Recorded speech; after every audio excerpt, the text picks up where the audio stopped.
Welcome everybody, welcome colleagues, students, Professor Allan Sikk, friends and family. It is a wonderful occasion tonight as we have this inaugural lecture, and I'm to provide the faculty welcome. I'm very honored and pleased. My name is Professor Jakob Stougaard-Nielsen. I am a professor of Scandinavian and Comparative Literature, but I'm here as the Deputy Dean of the faculty. I'm here replacing our illustrious Executive Dean, Stella Bruzzi, who unfortunately couldn't be with us tonight, but she sends her regards. She would very much have liked to be here. But I also persuaded her it was only appropriate that a Dane in the faculty was welcoming this inaugural lecture due to the very deep historical roots between my native Denmark and Professor Allan Sikk's native Estonia. It is, as I said, a wonderful occasion.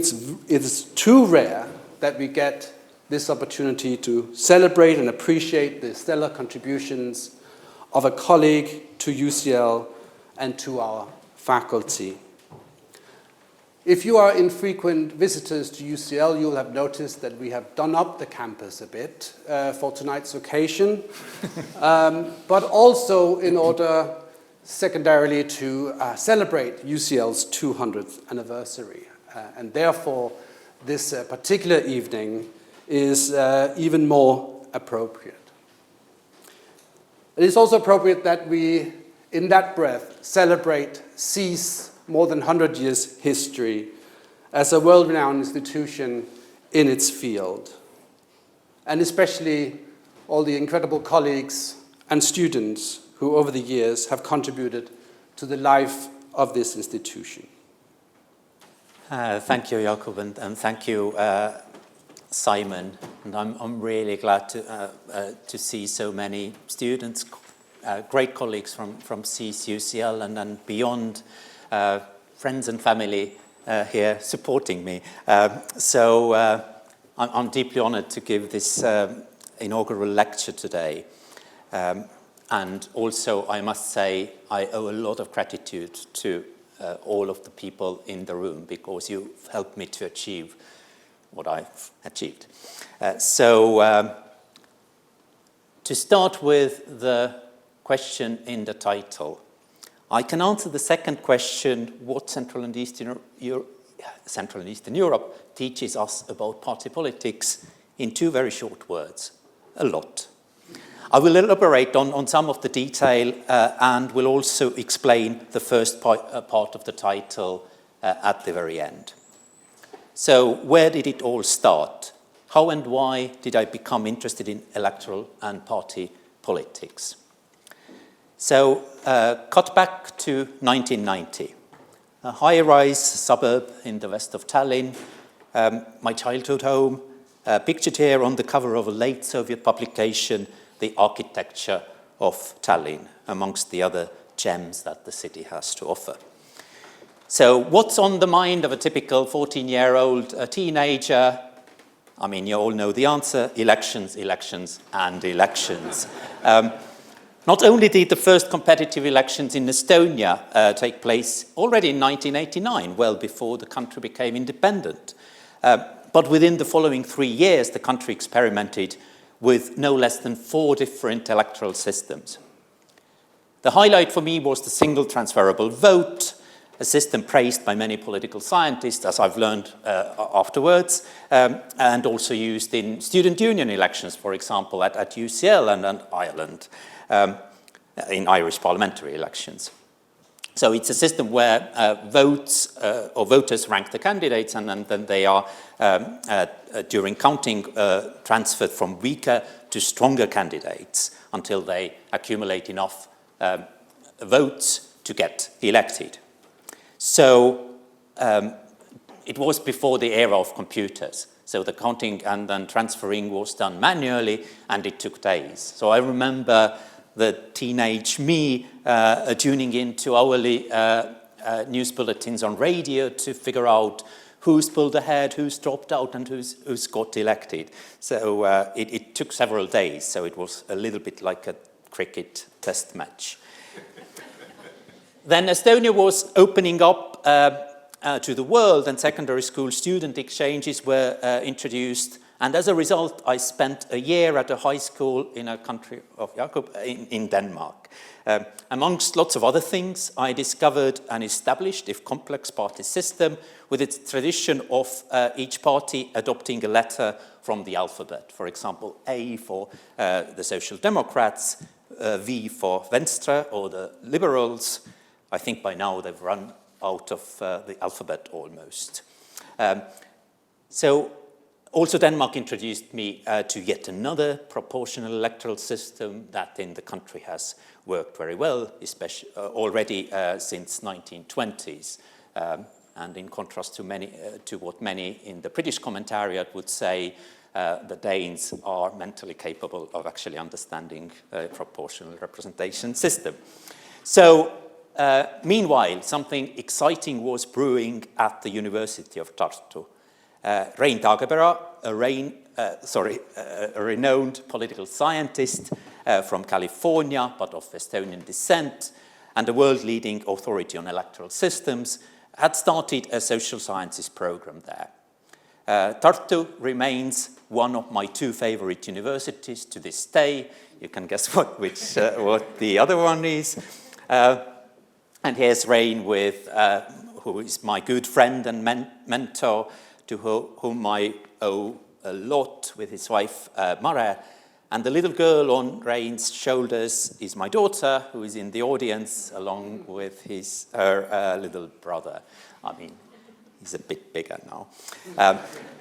So back to elections and the main question that was the Central and Eastern Europe and the study of party politics. I'm going to use the recent Hungarian election to illustrate the topic. Most of you have probably heard about it because it's been all over the news in recent months. I'll also mention several other countries, and I think many of the arguments, or most of the arguments I'm going to make, actually carry relevance more widely.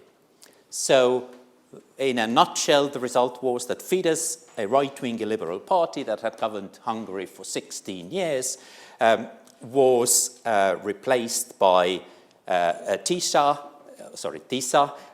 of Peter Magyar, and also that meant that Viktor Orban, who'd become basically a poster boy of democratic backsliding in the region, had to give up his office as the Hungarian Prime Minister. The election was characterized by very high levels of electoral volatility because of a breakthrough of this incredibly successful new party, TISA. Today's lecture will focus on three questions, and each of these will be less obvious than they may at first sound. So what is electoral volatility? What is a new political party? And finally, what is populism, or more specifically, what are populist political parties? My more general point is that each of these questions or each of these topics gets sharper when we look at them from the perspective of Central and Eastern Europe rather than from the established Western perspectives. And what we see from there or here tells us something about the present and future of Western politics too. So some of you will be quite familiar with these terms and these topics, others not, but I hope there will be something for novices and experts alike. So starting with the question of how to, move the slides. Electoral results. As already mentioned, TISA was the clear winner of the election. It took just over half of the votes and a two-thirds supermajority in the parliament. And this is important because that's the threshold that in Hungary is needed to change the constitution of the country and lots of other things. Fidesz, that received 40% of the vote, won only a quarter of the seats in the parliament. It looks like foul play, doesn't it? Well, yes, but Fidesz wouldn't be the right one to call it out. Hungary was one of the few Central Eastern European countries that did not adopt a proportional electoral system after the end of communism. And after coming to power in 2010, Fidesz actually tweaked the electoral system to make it even more favorable to the winning party, and thereby solidified its dominance or grasp on power. So indeed, Fidesz enjoyed 2/3 majority in the parliament throughout its 16 years in power, even in the years when it didn't actually win the support of the majority in the elections. So in this year's election, Fidesz lost 14 or 15% of its vote, but an even bigger loser was something called United for Hungary. Something called United for Hungary that had been the second biggest contender in 2022. So this year it stood aside to avoid splitting the anti-Fidesz vote. But was it the new party back in 2022?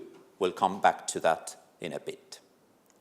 So the measure of electoral volatility should be familiar to most political scientists in the room, but it is essentially the share of voters who change the preference or party preference between elections. More precisely put, it's the aggregate change in all political parties' electoral fortunes.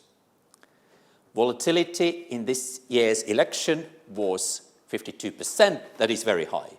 So very roughly speaking, it means that more than half of the voters changed the party they voted for. And it led to a significant change of government, or perhaps some would say even regime change. Now, in the previous election in 2022, volatility was also pretty high at 42%. So not much lower, but I think everybody who knows Hungarian politics would argue that this election produced much more significant change than the previous one. So the 42% really hangs on whether we treat United for Hungary as a new contender. So we'd better take a closer look. Was it really new in the same way that as TISA was this year? So when digging deeper, we find that it wasn't a party at all. It was an electoral alliance of 6 larger and at least 6 smaller political parties. Most of them had previously run independently, winning 46% of the votes back in 2018, and they held pretty much all the non-Fidesz seats in the Hungarian parliament. So it was a united opposition, effectively. So it wasn't a party. It was an electoral alliance of many parties. And as we will see, it was both new and old at the same time. So first of all, was it a party or not a party? Electoral coalitions like this have been abundant in Central and Eastern Europe. In some elections, for example in Latvia, only electoral coalitions have been elected to the parliament. Therefore, Philip Kirker, who's here, I'm very glad that you're here, and I, in this little yellow book, propose an umbrella term, slates, to refer to parties and electoral coalitions that contest an election. There are two main reasons for that. First of all, parties and electoral coalitions, as you can hear, is a mouthful, but it is also conceptually confusing, because when we are talking about parties and electoral coalitions, does the parties only mean parties that are running independently, or also parties that are running within electoral coalitions? So slates it is. By the way, electoral alliances or electoral coalitions are nothing unique to Central and Eastern Europe. My good colleague Sonar Golder for example, has counted more than 200 of them in the post-Second World War Western democracies. So what makes a slate new or not new? Philip and I propose in the book that it's useful to look at the people on these slates, on these electoral lists. There's actually more about different aspects of party change in the book, so do read it in case you are interested at all. Also, when I was preparing for this lecture, I remember that my interest in lists of electoral candidates goes back a long time. So when I was living in Denmark in 1992 and Estonia was holding its first post-independence parliamentary election, I mean, my parents also wrote me letters, but in one of the letters they included newspaper cuttings with lists of electoral candidates in the first post-independence elections. Obviously, there was no internet. That was the only way to keep me informed about the things that really matter in life.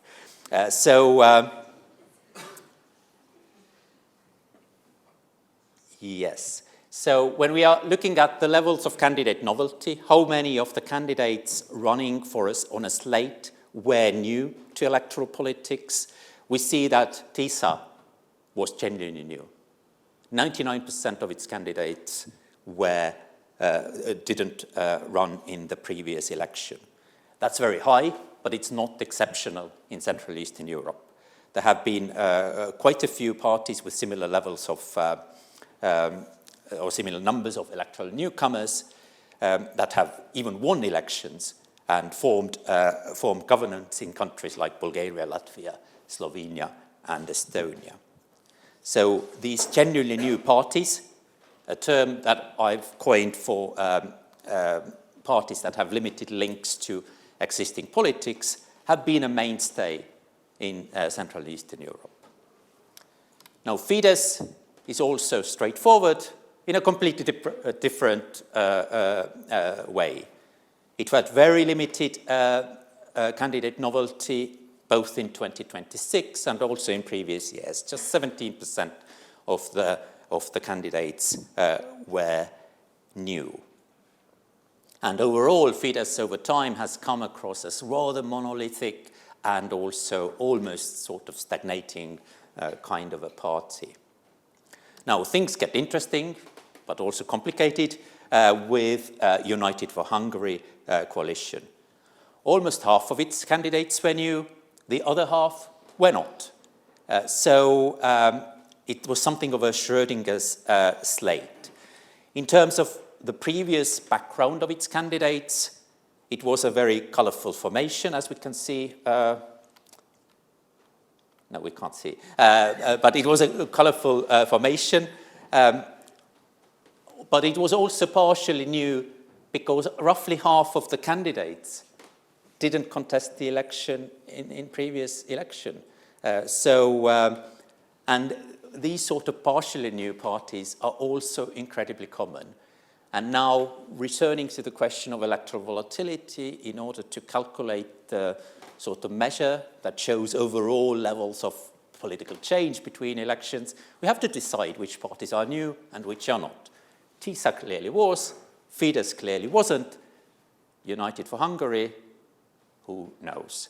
I mean, I do know, it was half new, half old. Our book, again, I mean, I will never tire of advertising it. It also demonstrates how you can actually use this information about candidate novelty actually in order to make the volatility measures more robust. So my thinking about party change is the famous thought experiment of the ship of Theseus. So imagine a ship. It is built of many pieces.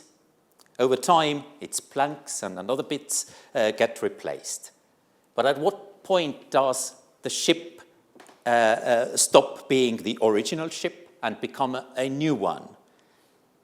Do we have to change the sail for that, or the mast, etc.? So, but at one point, you know, if the ship is still there, at one point it will be basically made out of components that are all new, none of which were there at the very beginning. So parties viewed through this lens, through the lens of people, are kind of ships of Theseus. They change continually as candidates and other people retire and newcomers arrive. How much change does it take for a party to qualify as new? Sometimes it's really hard to tell. If all people suddenly change in a party, is it still the old one, or is it the new one, even if it uses the same name? Probably not exactly the same one as we were talking about before. So how do candidates, electoral candidates that we examine in the book, help us understand party evolution?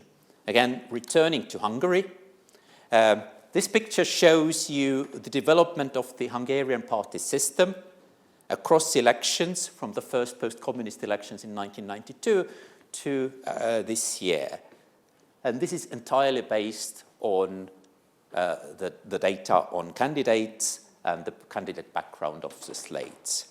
First, we see that TISA is very green because almost all of its candidates were new. Secondly, we see that Fidesz has been running on mostly the same old candidates. That is why it's colored sort of grayish-brown, like a middle-aged professors here. Where it gets interesting and complicated again was United for Hungary. We see that it really pulled together the candidates from a number of previously running slates.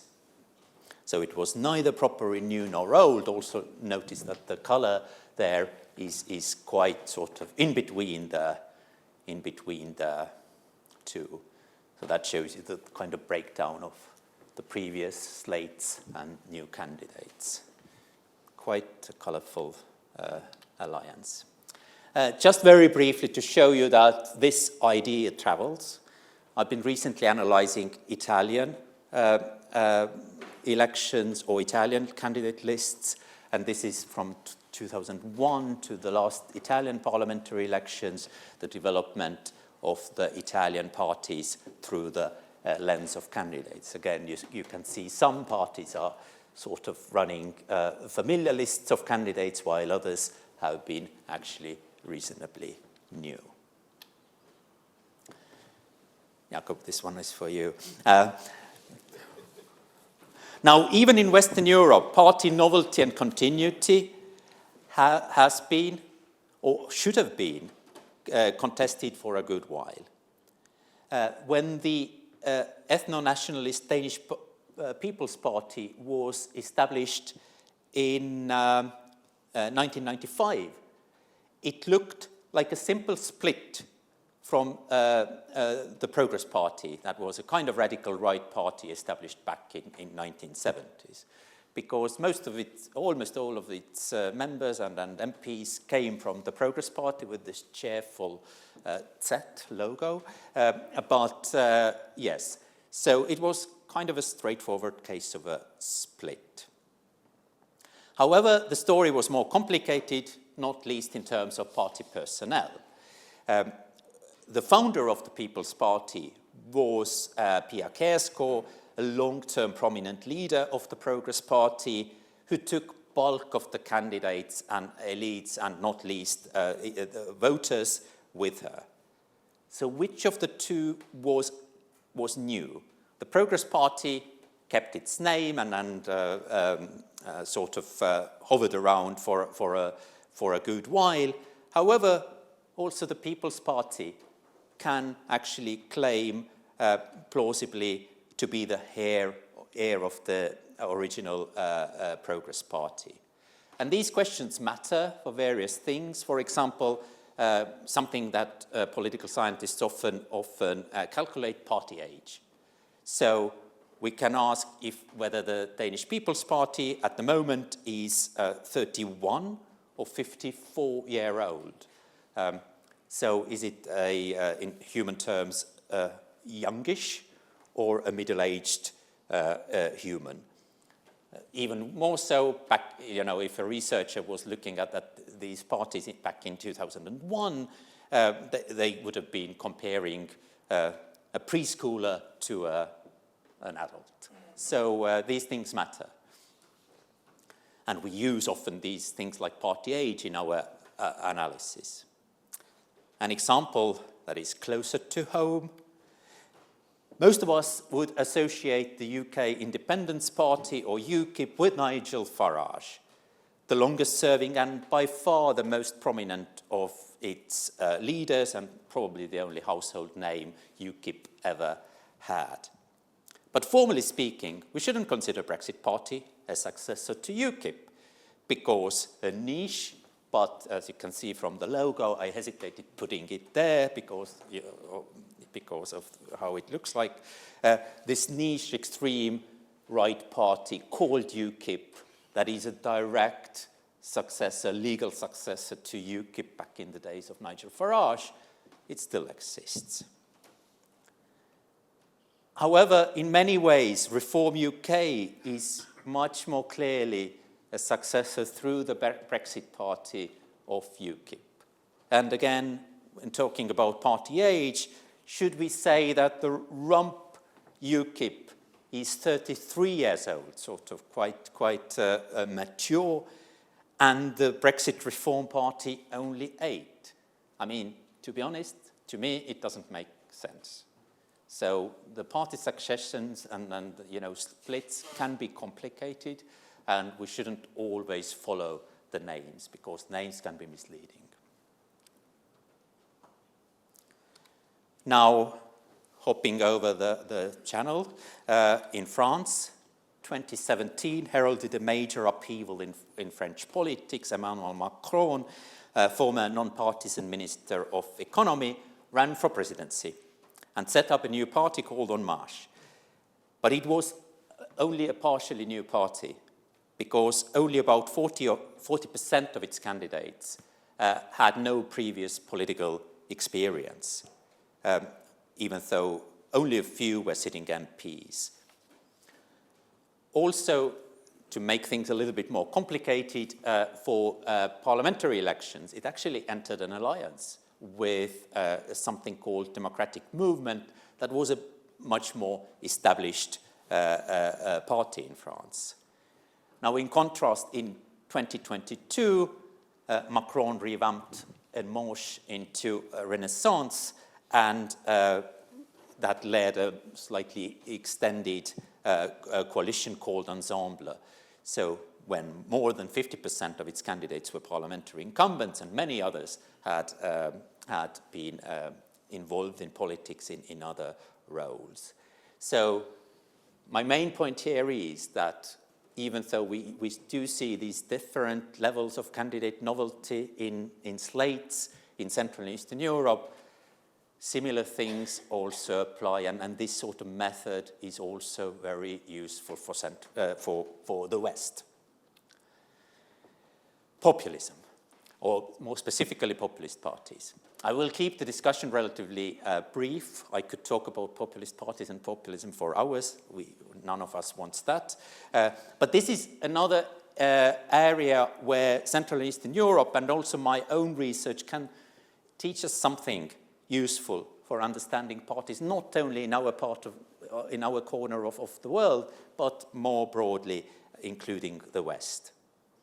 So many genuinely new parties have popped up in Central and Eastern Europe since the advent of multi-party elections after the end of communism. They have often emerged out of nowhere, led by well-known but previously not political figures. They've been winning elections, in many instances even forming governments. They have often campaigned not by distinguishing themselves ideologically from existing parties, but occupying actually quite similar political spaces or similar ideological ground with existing parties. The main distinguishing feature often has been what I've called the project of newness. They promise to tackle corruption, political incompetence, or simply promise to govern differently or better. This has often been accompanied by quite harsh anti-establishment rhetoric. Just to make it clear, these party logos are for parties that potentially qualify for the project of newness. Not all of them fully sort of fit this description. I see Tim sort of smiling. But what is not clear is whether all, most, or even most of these parties have been really populist parties. It is my impression that they've been often called populist for the lack of a better term, or because they're anti-establishment rhetoric. Even a term like centrist populism has been in circulation to bring them more comfortably into the big tent of populism. However, it's not really clear whether this is a label that fits these parties. So my colleague Sean Hanley and I have called them anti-establishment reform parties, no relation to Reform UK. We got there first. So parties that campaign against the political class on grounds of incompetence and corruption rather than, because they are some sort of people's enemies. This harsh anti-establishment rhetoric on its own, in our view, is not enough to label the parties populist, at least not using conventional definitions. Especially in countries where corruption or political incompetence has been genuinely and objectively a real and perhaps the most important issue. Apart from the fact that the term populist is somewhat pejorative, stretching the definition of populism so far makes it lose its analytical value. For example, if we want to understand why populists are more popular in some countries or some regions, what makes individual voters vote for them, or how they perform if invited to join the government, for example, we end up throwing lots of different parties into the same cauldron. That doesn't necessarily make for a very good soup. So the hodgepodge of weird and wonderful, but often very successful new parties shows how much terminology matters here. Emmanuel Macron, who we saw a moment ago, is perhaps the best example of an anti-establishment reform project in the West. When he was running for president, some even called him anti-populist populist. That is a mind-bending term. Almost sounds like populism is eating itself. Many, from my perspective correctly, didn't consider him to be a populist, but they were often guided by deep knowledge about French politics. We know a lot about Macron, we know a lot about what's been going on in France, and we know, fundamentally he's no populist. Meanwhile, there's much reluctance to classify or reclassify West European parties as populist, even when the rhetoric seems to merit it. For example, I know you were waiting for this face. For example, consider a typical Boris Johnson phrase when he was the Conservative Prime Minister. I won't do his accent. We cannot and will not let them, usually the courts, frustrate the will of the people. I mean, this is as populist uttering as it comes. Under Johnson, the use of populist tropes went beyond a mere flirt. Or another example, Forza Italia, slightly younger. I mean, he was forever young until he died. Silvio Berlusconi, who established Forza Italia back in 1994. At least in the beginning, according to the contemporary scholars, it was considered to be a clear case of a populist party. But now, in the following decades, we've seen it sort of mainstream, and now it's often classified as not populist, or maybe just the borderline populist. But actually, compared to many of the Central East European cases I showed you, it was quite clear that in the beginning it was populist. There's very little doubt about that. So there might be actually very good reasons to consider Forza Italia as a borderline case. But my point is that we should exercise the same caution when looking at parties in Central and Eastern Europe, because most of the really successful new parties in the Baltics, Slovenia or Bulgaria, for example, have been highly technocratic and governance-focused, not populist in any deep sense. So Central Eastern Europe here again highlights the need to rethink the category of populist parties and identify them more reliably when we see them. And populism, however we define it, also comes in degrees. There are parties that are quite obviously populist, there are parties that are not populist at all, and also many sit somewhere along the spectrum. And this categorization matters. For example, at the peak of Johnson's populism, the populist parties had the parliamentary majority in the UK, or they barely existed in the UK Parliament at all, depending on how you classify them. And that can make all the difference whether we consider populists to be strong in this country or extremely weak in this country. I think the truth really was somewhere in the middle, but our sort of methodological toolkit in political science doesn't really allow for these nuances. So as political scientists, we tend to be more aware of caveats regarding big, well-known parties, especially in the West. We know enough about the Conservatives and Johnson to know that the party used populist rhetoric pragmatically and perhaps only temporarily. We know that Forza Italia considerably mainstreamed after it first came to power. So, because these qualifications often turn such parties into borderline cases, meanwhile, we know generally less, and as I will show you, about parties in Central Eastern Europe, especially in smaller countries. As a result, researchers are often relying on heuristic shortcuts, sometimes with the implicit preconception that the East is still scarred by communist legacies, and they joined Western clubs like NATO and EU mere 20 years ago. It's a region that is often thought of as specific or even wild or weird. Hence, for the lack of a better term, unusual parties from this weird region often default to being populist. And soundbite that the party leader may once use can brand a little-known party as populist, but make less difference to well-known or established parties. So how much do we know about parties in different countries?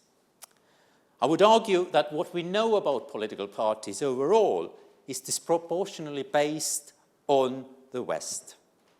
Here I have analyzed the titles and abstracts of party politics. For those who don't know it, but I think half of the people in the room have published in that journal, excellent. Party politics is one of my very favorite political science journals too, and definitely a leading outlet on the topic. The analysis shows that nearly 3/4 of the articles published there referred in the title or abstract on countries in the West. Other parts of the world made up a highly fragmented minority. Some of you might, Alena, you probably can't see it from the front row even. So the journal has been around since 1995, and it would be understandable if research in early 90s or mid-90s after recent democratization in Central and Eastern Europe was in its early days.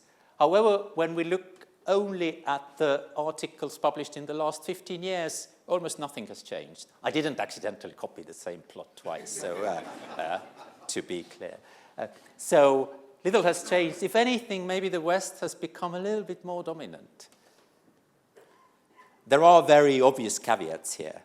Country focus isn't necessarily mentioned in the title or the abstract, and comparative articles that cover various regions may not mention country names at all, but the general picture would still hold. And to be clear, this is not a critique of party politics to journal. In my experience, it's a genuinely open-minded, progressive, and accommodating journal. My argument isn't that the editors are some sort of crazy gatekeepers. It is just what the field looks like. Another caveat, it's only natural that more research is conducted on large countries, and Central Eastern European countries tend to be smaller than United States, UK, Germany, Italy, etc. So that probably explains part of the difference, but not all of it. We are not going to discuss all the details here, but the red line here shows the relationship between the population of the country and the number of articles. The red line is for the West, the green line is for Central and Eastern Europe, and the others are grey is others, and yellow is former communist Europe that is not in the European Union. So we see that controlling for country size, we still see the same relationship. Controlling for country size, there are still more articles about Western democracies than Central and Eastern European democracies.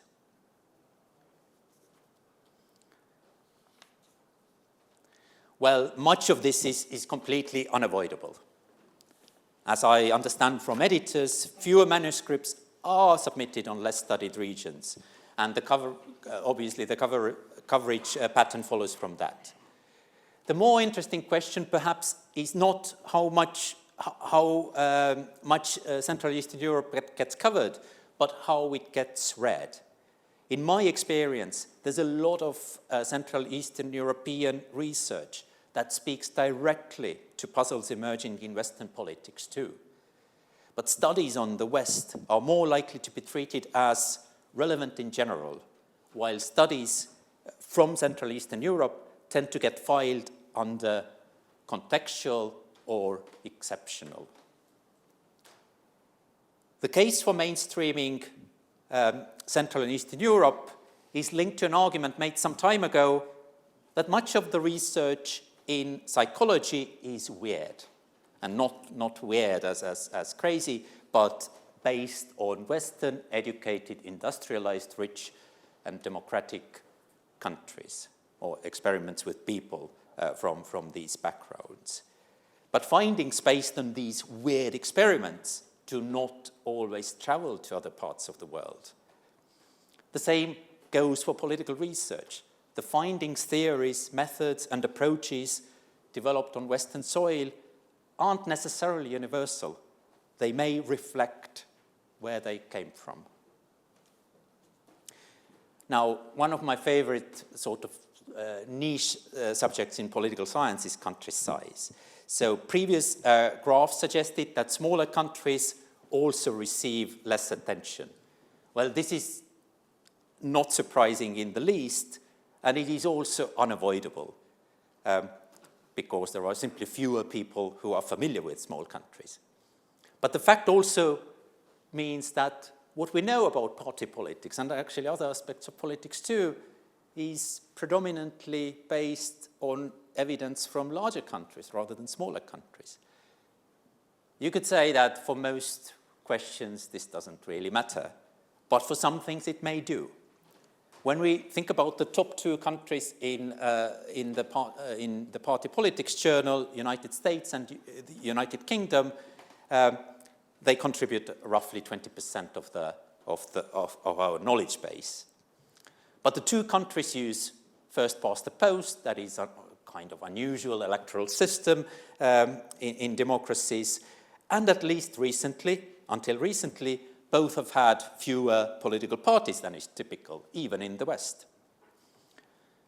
But small countries can be also systematically different from larger ones. Just one example, Licia Cianetti, who is here, very, very good to see you, and I analyzed the previous political experience of members of the European Parliament from countries of different sizes. And what we found that small country MEPs are much more likely to have experience as national MPs, ministers, or even in some cases, prime ministers. Compare, for example, the Baltic states here to Germany and the UK when the UK still sent MEPs to the European Parliament. So the small country MEPs are markedly more experienced in national politics, but also in international networks as ministers or prime ministers, for example. And this experience can very clearly matter for the political performance or how they act in the corridors of Brussels. Now, as I said, small countries are obviously more difficult to study than large ones. Fewer people know about them. However, it would be incorrect to say that they somehow matter less. First, in comparative or qualitative research that uses country, election, or a party as a unit of analysis, small countries count as much as large countries too, or possibly even more. Just to give you an interesting fact, maybe in a pub quiz it will come up. In the last 13 years, Bulgaria alone has held more national elections than UK, France, and Italy combined. So what I want to emphasize is that data quality needs to be consistent as possible across countries, which is harder when the evidence base is thinner. Also, small countries from Central Eastern Europe have a habit of punching above their weight. For example, Kaja Kallas, former Estonian Prime Minister and also MEP, is now the EU's foreign policy chief. So apart from the question of weird results and weirdness, Central Eastern Europe is also a goldmine of material on some topics. For example, successful new parties of different flavors. More or less, we have more populist, more or less populist parties, more cases of radical right parties, more parties that are genuinely, partially, or seemingly new, and everything in between, and some extremely successful new parties. Also, in the Instaparty project, together with Raimonda Zimbenskas from Bergen and then Sona Golder from Penn State, we've been looking at party switching in 8 European parliaments, including parliaments from the West and then also Central Eastern Europe. What we find that because party switching has been more common in Central and Eastern Europe, we can actually start looking into new topics. For example, the relationship between gender and party switching. In Parliament, as you know, women have been grossly underrepresented in parliaments. And also, when you're then limited to parliaments with very little party switching, then you have to look hard to find even a single female switcher.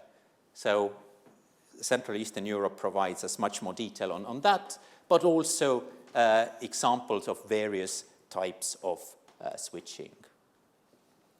Returning to the people, the very high turnover of political personnel and the greater variety of backgrounds also lets us ask fundamental questions about politicians' motivations. Why do they want to enter parliaments? Why do some want to stay there while others step down? Just to give you an example of Arūnas Valinskas, a famous Lithuanian TV personality who led the short-lived National Resurrection Party. He was briefly Speaker of Seimas, the Lithuanian parliament. He could have probably managed to stay in politics, but deciding on this picture partly, I mean, what was being an MP really an attractive proposition to him? Maybe not.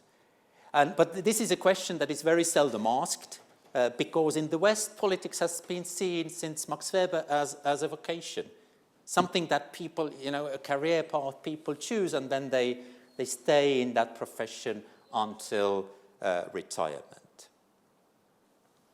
Even more broadly, Central and Eastern Europe offers us instructive examples of, for example, democratic backsliding and as well as reversal.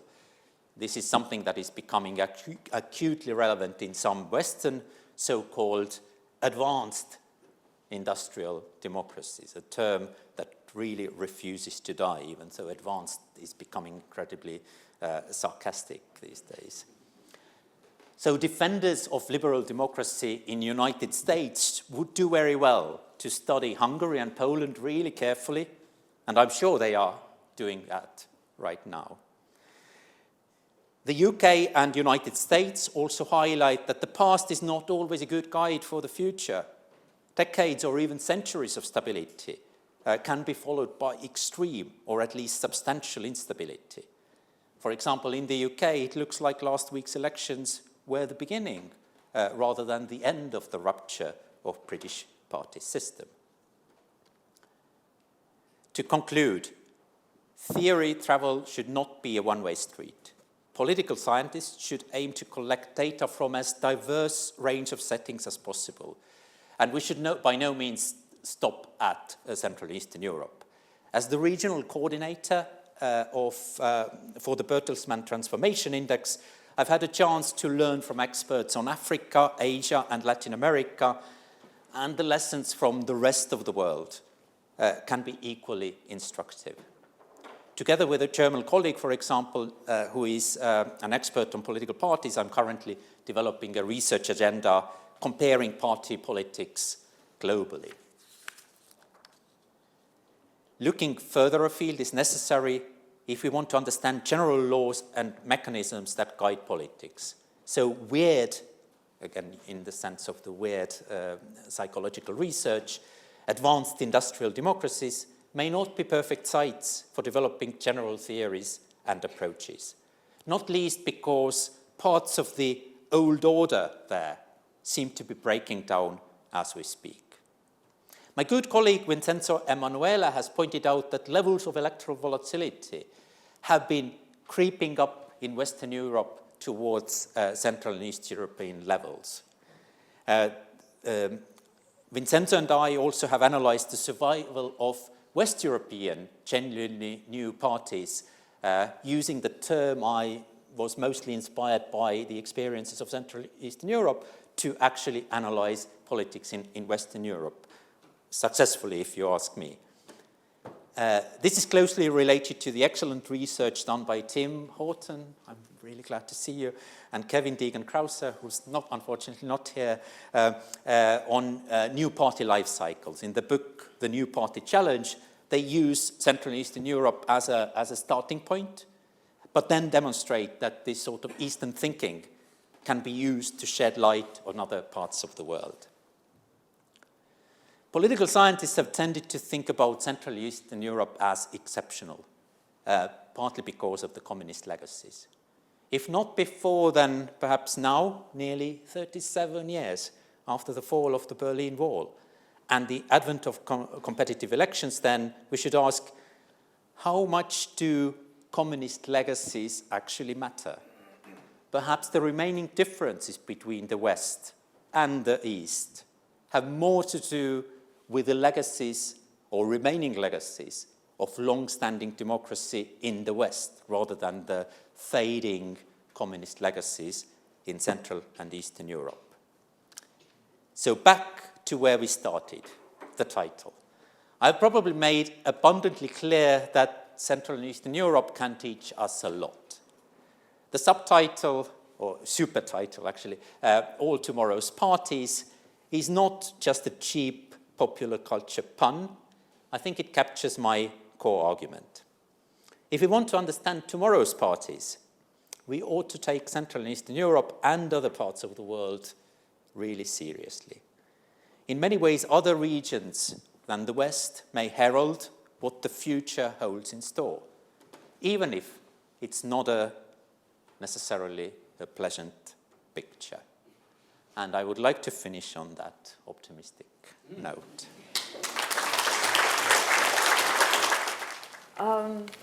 Well, Allan, amazing. It's such a privilege to be able to be chosen to prepare my remarks for your lecture. And they are just a few pages here. I learned a lot. It's been really enlightening, but also revolutionary. I feel like there is a sense of manifesto that is emerging in the East and aimed at really converging with the West and teaching lessons. But I'm not going to use them because we all want to go and party and celebrate. I just wanted to say that it's been an exceptional privilege to have Allan as our colleague. And his program today that we heard possibly for the future of his research, which is reject the cage of categorization, remove dichotomies, introduce spectrums, try to create nuanced, sophisticated types of dynamic modeling, to think out of the box, to try and think outside the region and across area studies, and do so critically. It's really where we are all going, and I think there is a lot of convergence in our research, and we are here together, and we want to celebrate your tremendous success. Thank you.